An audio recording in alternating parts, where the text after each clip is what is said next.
د طالبانو چې کوم ډرون رالوزولي وي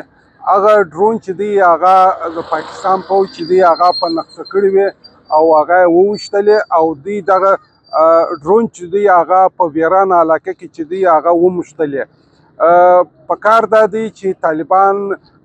او عوام ته د افغانستان عوام ته دا پکار دی چې پر طالبانو باندې دباو راولي، فشار راولي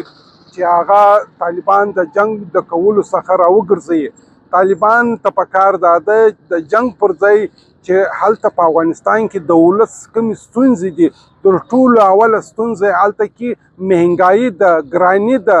هغه ګراني مسله دې حل کړي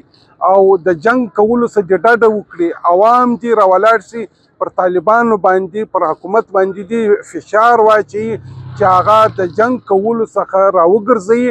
او د دوی چې کومه مهنګایي ده، د دوی چې په افغانستان کې دننه کومې ستونزې دي، لکه د ښځو مسله، لکه د ښځو د روزګار مسله، د ښځو د زده کړو مسله، هغه حل کړي، نه جنګ.